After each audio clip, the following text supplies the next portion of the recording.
فاعوذ باللہ من الشیطان الرجیم بسم اللہ الرحمن الرحیم ان اللہ وملائکتہ یصلون علی النبی یا ایہا الذین آمنوا صلوا علیہ وسلموا تسلیما اللہم صلی علی سیدنا مولانا محمد بارک وسلم صلوا علیہ صلاۃ و سلام علیک سیدی یا رسول اللہ صلی اللہ تعالی علیہ وسلم بسم اللہ الرحمن الرحیم وجاہدوا فی اللہ حق جہادہ هو اجتباکم وما جعل علیکم فی الدین من حرج ملۃ ابیکم ابراہیم وسماکم المسلمین من قبل وفی ھذا لیکون الرسول علیکم شہیدا علیکم وتکونوا شہداء علی الناس فاقیموا الصلاۃ وآتوا الزکاۃ واعتصموا باللہ ومولاکم فنعم المولا ونعم النصیر۔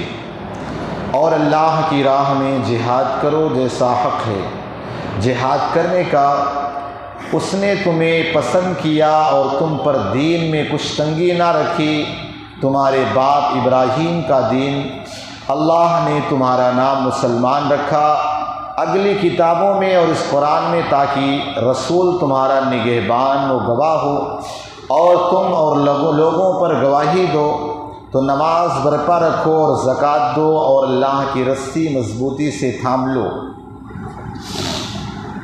ہوا مولاکم فنعم المولا ونعم النصیر۔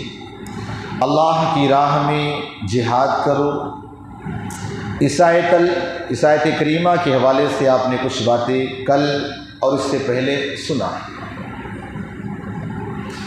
کل آپ نے یہ بات سنی تھی کہ اللہ تبارک و تعالیٰ نے ہمیں مذہب اسلام کے لیے، دین کے لیے ہمیں چن لیا ہے۔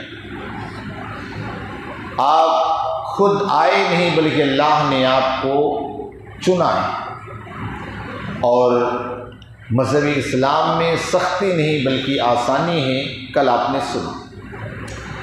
آج اللہ تعالیٰ یہ فرما رہا ہے اس میں کہ تمہارا دین ابراہیمی سے ملتا جلتا ہے، چونکہ دین ابراہیم جو تھا اس کی بہت ساری چیزیں جو تھیں نا اس شریعت کے اندر اور ہمارے دین کے اندر، مثال کے طور پر ابراہیم علیہ السلام کی شریعت میں ناخن کو تراشنا تھا، مچھوں کو تراشنا تھا، بغل کو تراشنا تھا، یہ ساری چیزیں حضرت ابراہیم علیہ السلام کی شریعت میں فرض تھی، اور یہ ساری چیزیں اس شریعت کے اندر بھی رکھی۔ یعنی جو ابراہیم علیہ السلام کی شریعت میں احکام، رولز، قانون تھے، وہ اس شریعت کے اندر بھی بہت سارے ملتے جلتے ہیں۔ اس لیے اللہ نے فرمایا تمہارا دین تمہارے باپ ابراہیم کا دین، اور اللہ نے فرمایا ہم نے تمہارا نام مسلمان رکھا ہے۔ ہم جو مسلمان اپنے آپ کو کہتے ہیں نا، تو کسی دنیا کے نہیں، اللہ فرماتا میں نے تمہارا نام مسلمان رکھا ہے، سمجھے نا، میں نے تمہارا نام مسلمان رکھا ہے۔ تو ہمیں الحمدللہ غرو ہونا چاہیے، فخر ہونا چاہیے کہ ہم مسلمان ہیں۔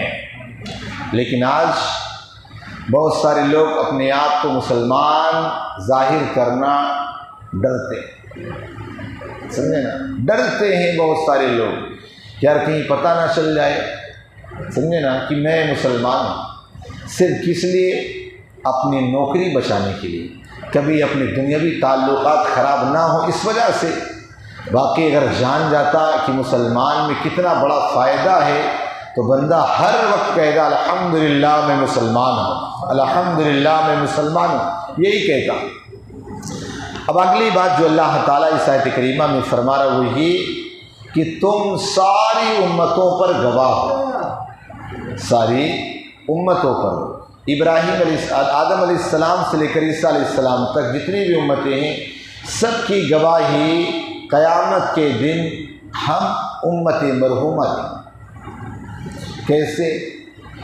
قیامت کے دن سارے انبیاء اکرام کی امتوں سے جب اللہ پوچھے گا کہ تم نے دین کو کیوں اختیار نہ کیا، مجھے کیوں نہ مانتے تھے، کیا تمہارے پاس ڈرانے والا کوئی نہ آیا تھا؟ تو فٹ سے مکر جائیں گے، کہیں گے ہمارے پاس کون سا ڈرانے والا، ہمارا تمہارے پاس سے، اللہ تیرے پاس سے کوئی ڈرانے والا نہیں ہے۔ اللہ تعالیٰ اس امتی کے نبی کو پیش کرے گا، تم بتاؤ ڈرانے گئے تھے کہ نہیں؟ اب وہ نبی کہیں گے نا کہ میں نے تم کو ڈرایا تھا نا، ایک اللہ کی طرف بلایا تھا نا، مذہب اسلام کی طرف بلایا تھا نا، یہ ساری باتیں جب کہیں گے نا، وہ کہیں گے آپ ہمیں کب ڈرانے آئے تھے، کب آپ نے ہم کو صحیح بات بتائی؟ وہاں پر اس نبی کو جھٹلا دیں گے تو اللہ تبارک و تعالی ہم گنہگار امت کو پیش کرے گا اور وہ کہیں گے امت محمدیہ سے پوچھ لو، یہ نبی ہو کر کہیں گے کہ اس امت سے پوچھ لو، تو ہمیں پیش کیا جائے گا، ہاں ہم کہیں گے ہاں یہ نبی نے تمہیں ڈرایا، سب کو ڈرایا۔ وہ معلوم کیا کہیں گے، جب تم تھے ہی نہیں تو تم کو کیسے پتہ چلا؟ تم اس وقت موجود ہی نہ تھے تو تمہیں کیسے پتا کہ ہمیں ڈرانے آئے تھے؟ تو اللہ تعالیٰ فرمائے گا ہم سے، یعنی ہم گنہگار امت سے فرمائے گا تم کو کیسے پتہ چلا کہ موسیٰ علیہ السلام نے ڈرایا، عیسیٰ نے ڈرایا، ہارون نے ڈرایا، کیسے تمہیں پتہ چلا؟ تو ہم عرض کریں گے مولا جو تو نے ہمیں قرآن عطا کیا، اپنے محبوب پر قرآن نازل کیا، اس میں یہ ساری باتیں موجود تھی اور ہم نے پڑھا، ہم بتا رہے کہ نبی نے انہیں ڈرایا۔ اب ان کے پاس کوئی جواب نہیں رہ جائے گا، اور اس کے بعد آقا کریم صلی اللہ علیہ وسلم آئیں گے اور وہ آ کر کے گواہی دیں گے ہاں یہ سچ کہتے ہیں۔ آپ سوچیں کتنا بڑا اعزاز ہے، سمجھے نا؟ آدمی ہوتا ہے نا جو بہت قریبی ہو تو اس کو کہتے ہیں نا یار چلو تو میری طرف سے گواہی دو، سمجھے نا؟ تو انبیاء کرام ہم پر فخر کرتے تھے۔ موسیٰ علیہ السلام تورات کے اندر پڑھ رہے تھے نا کہ ایک قوم کا ذکر کہ وہ قوم اگر گناہ کرے گی، توبہ کرے گی، اللہ معاف کر دے گا، کیسا بھی گناہ ہو اللہ معاف کر دے گا۔ تو اللہ تعالیٰ کی بارگاہ میں موسیٰ علیہ السلام اس کے مولا اس امت کا نبی مجھے بنا دیں، کہا وہ میرے محبوب کی امت، اور بھی پیش کریں گے، وہ کریں گے، یہاں تک کہ موسیٰ علیہ السلام عرض کریں مولا اس محبوب کا تو مجھے امتی ہی بنا دے۔ ایک نبی ہو کر اس نبی کی امت میں ہونے کا یہ خواہش ظاہر کر رہے ہیں۔ بہرحال تو اللہ تعالیٰ نے فرمایا کہ قیامت کے دن یہ سب لوگوں پر گواہ ہوں گے۔ اب اللہ تعالیٰ ہمیں حکم دے رہا ہے کہ تمہیں کرنا کیا ہے؟ فرمائے فاقیموا الصلاۃ، نماز قائم۔ نماز ایک ہوتا ہے پڑھنا اور ایک ہوتا ہے قائم کرنا۔ نماز پڑھنے والے تو بہت سارے مل جائیں گے، لیکن نماز قائم کرنے کو کہا گیا۔ اب پڑھنے کا حکم کیا ہے اور نماز قائم کرنا کیا ہے؟ قرآن میں جہاں بھی اللہ نے کہا نماز قائم کرنے کو کہا، پڑھنے کو نہیں کہا، اس لیے کہ نماز تو وہ بھی پڑھتے ہیں جو چلوں میں دوڑتے رہتے، پڑھتے ہیں نا، سمجھے نا، جن کے متھے کالے ہو چکے ہیں، پاجامہ چھوٹے بھائی کا پہن کے گھومتے رہتے ہیں، سمجھے نا، وہ بھی نماز پڑھتے ہیں۔ نماز ہم بھی پڑھتے ہیں، لیکن ہم نماز قائم کرتے ہو۔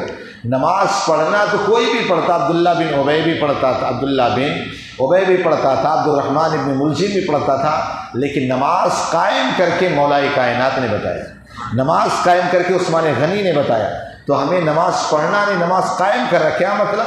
کہا جب نماز پڑھو نا سر سوئے حرم جھکے دل سوئے مصطفیٰ، کہا جب نماز پڑھو اس حال میں کہ نبی کی عظمت دل میں بیٹھی ہو اور خدا کی بارگاہ میں سر جھک رہا، سمجھے نا، یہ نماز قائم کرنا۔ نماز قائم کرنے کا ایک مطلب اور بھی بیان کیا گیا۔ نماز قائم کرنے کا ایک مطلب یہ ہے کہ گلاٹی مار کرنی، سمجھے نا، ابھی پڑھ لیے فجر گئے، فجر پڑھ لیے ظہر گئے، نہیں، نماز کو پابندی کے ساتھ آپ کو پڑھنا۔ پھر اللہ نے فرمایا وَآتُوا الزَّکَاۃَ، زکوٰۃ۔ کل میں نے آپ کو ساری حکمتیں بیان کی تھی نا کہ آج لوگ کہتے ہیں نا کہ یار دین پر چلنا بڑا مشکل ہے، تو آپ کو میں نے بتایا نا کہ دین پر چلنا کتنا آسان ہے، کتنا آسان ہے۔ کل آپ کو میں نے بتایا تھا، وہ دماغ سے نکال دو کہ دین پر چلنا مشکل ہے۔ بلال حبشی کے لیے مشکل تھا کہ تیرے لیے؟ کس کے لیے مشکل ہے؟ وہ صحابہ کرام کے لیے مشکل تھا یا تیرے لیے مشکل؟ کون تیرے اوپر آ کے پتھر برسا رہا ہے آ کر کے؟ مست اب یہاں نہیں ہے آپ لوگوں کی قسمت، سمجھے نا، ورنہ مسجدوں میں چلے مست قالین گالیچہ بچھا ہوا ہے، اے سی لگا ہوا، ماشاء اللہ اکبر، سکون سے پڑھ رہا، کوئی پتھر مار رہا، پھر بھی نماز میں اتنی جلدی جیسے کوئی پکڑ کے لایا اور بھگا رہا ہے، سمجھے نا، حال یہ ہوتا ہے۔ نماز اطمینان و سکون کے ساتھ پڑھی جائے۔ آقا علیہ السلام نے کیا فرمایا تھا؟ فرمایا اسرق السارق، سب سے بڑا چور وہ ہے جو نماز میں چوری کرتا ہے۔ صحابہ نے اس کے حضور کیا کوئی نماز میں چوری کرتا ہے؟ کہا ہاں۔ کیا مطلب؟ کا مطلب یہ کہ جلدی جلدی رکوع کرنا، جلدی سجدے کرنا، سمجھے نا، ہوتا ہی ہے نا، کئی ایسے آتے ہیں دیکھتا رہتا ہوں، سمجھے نا، کہ ابھی رکوع میں نہیں جاتے کھڑے ہو گئے، ابھی سجدے میں نہیں گئے بیٹھ گئے، فٹافٹ سمجھے نا 2 منٹ میں 4 رکعت ختم، یہ نماز منہ پہ مار دی جائے گی۔ پھر اگلی بات اللہ نے اس آیت کریمہ میں فرمائی وَاعْتَصِمُوا بِاللَّهِ، اللہ کی رسی کو یعنی اللہ کی دین میں مضبوطی سے جم جائے۔ جتنا بندہ دین میں جم جائے گا اتنا ہی اللہ تعالیٰ کی رحمتیں اس پر برسیں گی، سمجھے نا۔ جتنا دین پر، یہی آپ دیکھو ہماری سوچ اور ہماری فکر کیسے، مسجد میں ہم آتے دیکھا وہ رکعت چلی گئی، رکوع سے امام سب کھڑے ہو گئے، وہاں کھڑے کھڑے دیکھتے رہتے، چلو اب یہ رکعت تو چلی گئی یا تھوڑی بات ہی کر لیتے، چلو یہ رکعت تو اب آئندہ رکعت میں شامل ہو جائیں گے، ہوتا ہے نا صبر، سمجھے نا۔ کئی ایسے آپ کو مل جائیں گے کہ وہ آرام سے انتظار کرتے رہتے، کھڑے ہوں گے تو پھر شامل ہو جائیں گے، اب یہ رکعت تو گئی، بھلے اس رکعت کو پانے کے لیے دوڑتے دوڑتے آتے ہیں اور دوڑتے آنے کے بعد اسی طرح شامل ہو جاتے ہیں، آستینیں چڑھی ہیں، یا پھر اس کے بعد ادھر نماز ختم ہو تو اس کے آستین بھی صحیح ہو جاتی، یہ نماز میں کھیلنا ہوا، اس کی نماز شروع ہی نہیں۔ تو لہذا رکعت پانے کے لیے آپ دوڑے بھی نہیں، چونکہ جب آپ دوڑیں گے تو حدیث پاک میں اللہ کا عرش ہل جاتا ہے، سمجھیں، لہذا مسجد میں دوڑیں گے اور اس کے بعد جیسے ہو سکے آئے فوراً شامل ہو جائیں، امام رکوع میں ہے، امام سجدے میں ہے، قاعدے فوراً شامل ہو جائیں، یہ نہ ہو کہ 2 رکعت قاعدہ ختم ہو جائے پھر کھڑے ہوں گے شامل ہو جائیں گے، نہیں، قاعدہ کیوں، فائدہ کیا ہے؟ حدیث پاک میں بندہ جیسے اللہ اکبر کہتا ہے اللہ کی رحمتیں جھماجھم برسنا شروع ہو جائیں، سمجھے نا۔ تو اللہ کی رحمت پانے کے لیے ہم دور کھڑے رہتے ہیں، محرومی نہیں تو اور کیا ہے، سمجھے نا، کیا ہے محرومی نہیں تو اور ہے کیا، سمجھے نا۔ بہرحال پھر اللہ نے فرمایا وَهُوَ مَوْلَاكُمْ، وہی تمہارا مولا مددگار، اللہ کے علاوہ ہے کوئی مددگار؟ جس بھائی کی جس کی بچپن سے جس بیٹے کی آپ نے اتنی خدمتیں کی، جس بیوی کو راضی کرنے کے لیے ماں باپ کو ناراض کر لیا، وہ بیوی ہے مددگار آپ کی سوائے اپنی اپنی خواہشات؟ اللہ ماشاء اللہ کسی کی بیوی ہے بھی، ایسا بھی نہیں ہے کہ ماشاء اللہ بڑی وفادار بڑی صبر والی ہے، لیکن اللہ ماشاء اللہ سمجھے نا، مل جائے تو آپ سمجھ لینا دنیا تمہاری جنت ہے، سمجھے نا، اگر تمہیں مل گئی، ورنہ تو کیا تمہارا جینا حرام کر دے گی۔ تو ظاہر سی بات ہے جب گھر کے اندر سکون نہ ہو، نہ اس بندے کا دھندے میں سکون ہو۔ عورت ایسی ہونا چاہیے وہ گھر سے بالکل فری کر جاتا ہے، گھر کے لیے کوئی ٹینشن ہی نہ، یہ نہ ہو کہ دھندے پہ دماغ گھر میں لگا، کہیں میری بیوی آج اماں سے نہ لڑ لے یار، کہیں میری بیوی سے نہ بہن سے نہ لڑ لے، مطلب ہو کام کر رہے لیکن دماغ اس طرف لگا، سمجھے نا، دماغ اس طرف لگا ہوا۔ تو وہی بتا رہا ہوں کہ جس کی بھی آپ مدد کر رہے ہو نا، کرنا چاہیے، اچھی بات ہے، لیکن وہ مدد کے وقت ایک ہی دماغ میں رکھیں تو آپ کو بڑا سکون ملے گا۔ آپ بیوی کی پرورش کریں اس لیے کہ اللہ کا حکم ہے، بچے کی پرورش کریں اس لیے اللہ کا حکم ہے، اس لیے کہ بچے کو آج پالو بڑھاپے کا سہارا بنے گا نہیں، شیر بنو نا یار، گیدڑ کیوں بنتے، سمجھے نا۔ اللہ تو صحت و عافیت ہے، خود کھلاؤں گا، دنیا سے چلتے چلتے چلا، سمجھے نا، یہ ہونا چاہیے۔ لیکن ہماری ایسی سوچ ہوتی بڑھاپے کا سہارا ہے، سمجھے نا۔ کئی مرتبہ کئی لوگ بولتے ہیں حضرت یہی تو میرا ایک بڑھاپے کا سہارا ہے، تو نے دیکھا بڑھاپے کا سہارا اس سے پہلے مر گیا، تو نے دیکھا تیرا بیٹا پہلے جائے گا تو جائے گا، کون پہلے، تو نے دیکھا نہیں دیکھا، تو یہ کیوں نیت رکھتے ہو کہ بڑھاپے کا سہارا ہے؟ اللہ مالک ہے بھائی، اللہ سارے اسباب کو پیدا کرنے والا ہے، لہذا مددگار وہی ہے، اور فرمایا کیا ہی بہترین مددگار اور کیا ہی بہترین مولا ہے۔ اور ان کلمات کو بندہ اگر کثرت سے پڑھے نا، اگر اس کا رکا ہوا کام ہو تو کام بن جاتا ہے، سمجھے نا۔ لہٰذا یہ جو آیت کریمہ میں آپ نے سنا اس پر عمل کی کوشش کریں، اللہ پاک ہم سب کو کہنے سننے سے عمل کی توفیق عطا فرمائے۔ اللہم صلی علی سیدنا